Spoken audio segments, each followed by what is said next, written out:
Welcome, everyone, to Comparative Anatomy of Vertebrates. Today, we are diving into a truly fascinating topic, the derivatives of the integument. Imagine stepping into a harsh wilderness. You would need a thick coat for warmth, sturdy boots for protection, and perhaps a tool to defend yourself. Animals do not manufacture these items. Instead, their bodies grow them directly out of their skin. In this lecture, we will explore how the simple skin of vertebrates transforms into an incredible array of survival tools, from the warm fur of a polar bear to the sharp talons of an eagle. Let us begin our journey into the armor and tools of the animal kingdom. Now that we understand the basic premise, let us look at why these structures are so vital. In the wild, survival depends on adaptation. Vertebrates grow essential survival tools directly from their skin, which biologists call derivatives of the integument. Why does this matter?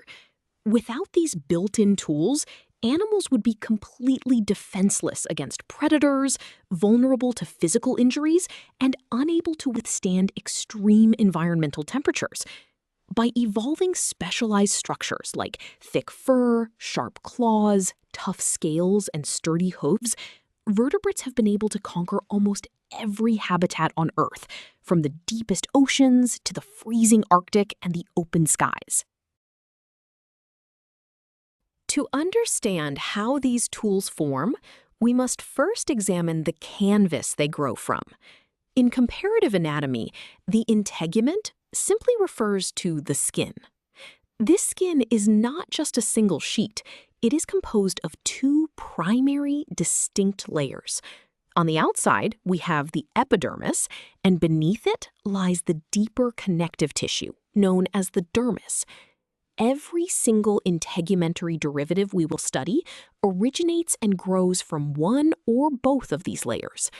In some fascinating cases, such as mammalian teeth or specific types of fish scales, both the epidermis and the dermis actually work together in tandem to create a highly complex, multi-layered biological structure. Let us zoom in on the outermost layer first. Epidermal derivatives are formed through the folding and hardening of the outer epidermis. The secret weapon of the epidermis is a tough, water-resistant protein called keratin. Keratin is the building block that gives these structures their incredible mechanical strength and durability. When you look at the hair on your arms, the feathers of a bird, or the sharp claws of a cat, you are looking at epidermal derivatives made largely of keratin. Additionally, this layer gives rise to vital glands, such as sweat glands for cooling, oil glands for waterproofing, and mammary glands for nourishing the young. Moving deeper beneath the surface, we find a completely different type of structure. Dermal derivatives originate from the inner, connective tissue layer known as the dermis. Unlike the keratin-based structures of the epidermis, dermal derivatives frequently involve a process called ossification. Ossification is simply the biological formation of bone. Because they are made of bone, these derivatives provide heavy-duty structural support and intense physical protection. Excellent examples of dermal derivatives include the overlapping scales of bony fishes, the tough, armor-like plates of an armadillo, and the massive, branching antlers of a deer. They act as the true heavy armor of the vertebrate world.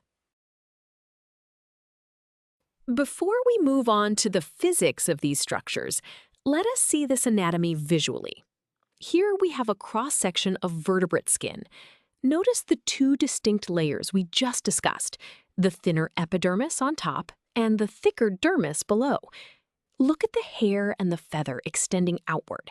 These are your epidermal derivatives, heavily keratinized for strength and insulation. Now, look deeper into the dermis. You can see an ossified scale embedded within the connective tissue, representing a dermal derivative. You can also spot a coiled sweat gland, another epidermal derivative, and the blood vessels that nourish the skin.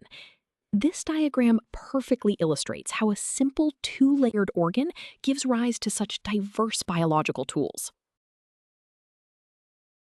Now that we have seen the anatomy, let us look at how these structures actually work in the wild.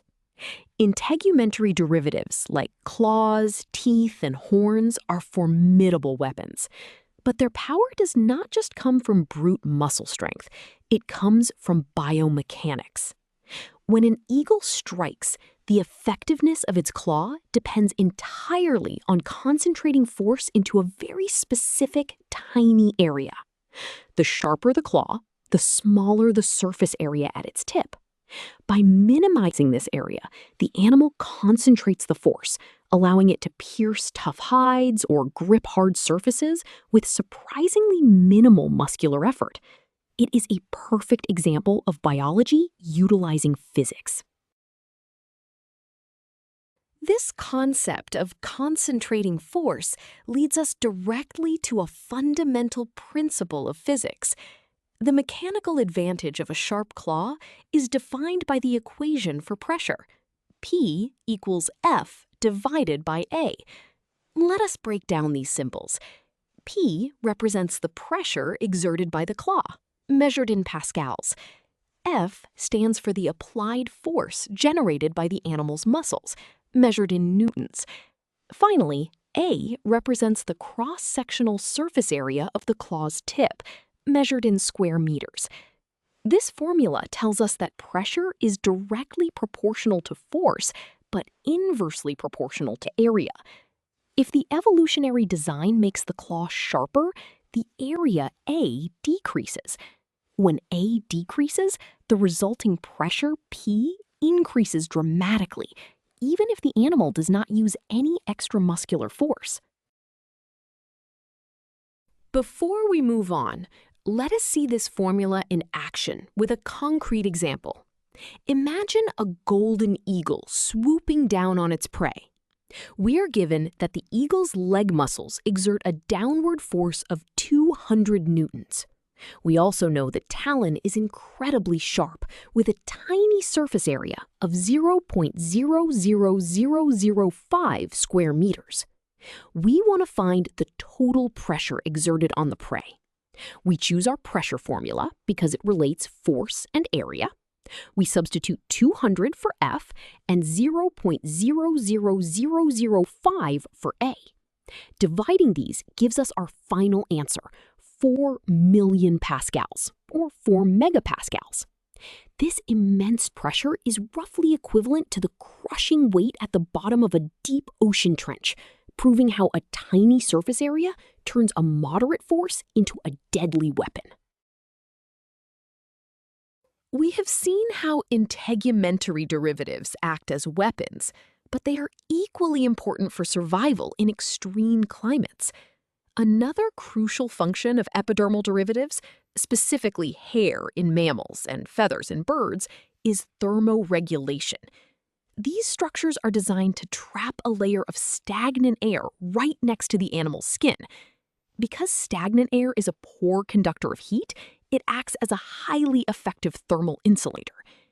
The rate at which an animal loses its precious body heat to a freezing environment depends on a few key factors: the temperature difference between the body and the air, the total surface area of the animal, and the physical thickness of that insulating layer of fur or feathers. To quantify this heat loss, we turn to Fourier's law of heat conduction. The formula is Q equals K times A times the difference between T body and T air, all divided by D. Let us define these terms.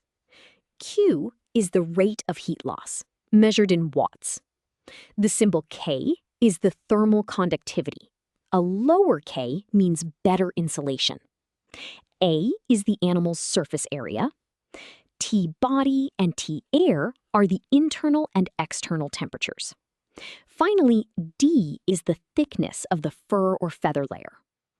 Notice that D is in the denominator. This means that if an animal grows a thicker coat of fur, increasing D, the overall heat loss, Q, will decrease significantly. A thicker coat physically blocks the heat from escaping. Let us apply Fourier's law to an Arctic fox surviving in freezing temperatures. We are given the fox's surface area as 0.5 square meters and the thermal conductivity of its fur as 0.04. The internal body temperature is 38 degrees Celsius and the harsh winter air is -12 degrees. The fur thickness is 0.05 meters. We want to find the rate of heat loss, Q. First, we find the temperature difference. 38 minus -12 gives us 50 degrees. Next, we substitute all values into our formula. We multiply the numerator, 0.04 times 0.5 is 0.02. Multiplying that by 50 gives exactly 1.0. Finally, dividing 1 by the thickness, 0.05, gives us our final answer of 20 watts. This is an incredibly low rate of heat loss, roughly equal to a small dim light bulb, proving how effectively the thick fur protects the fox from freezing. We have covered a lot of ground today, so let us summarize our key takeaways. First, remember that the vertebrate skin is not just a wrapper. It is a dynamic, creative organ that produces essential survival tools. Second, epidermal derivatives, like hair and claws, rely on the tough protein keratin to provide insulation and mechanical strength. Third, dermal derivatives, such as antlers and fish scales, utilize bone to offer heavy-duty structural support and armor. Finally, by applying physics principles like pressure and heat transfer, we can deeply appreciate how perfectly these biological structures are engineered. You now understand both the biology and the physics behind the armor and tools of vertebrates. Excellent work today.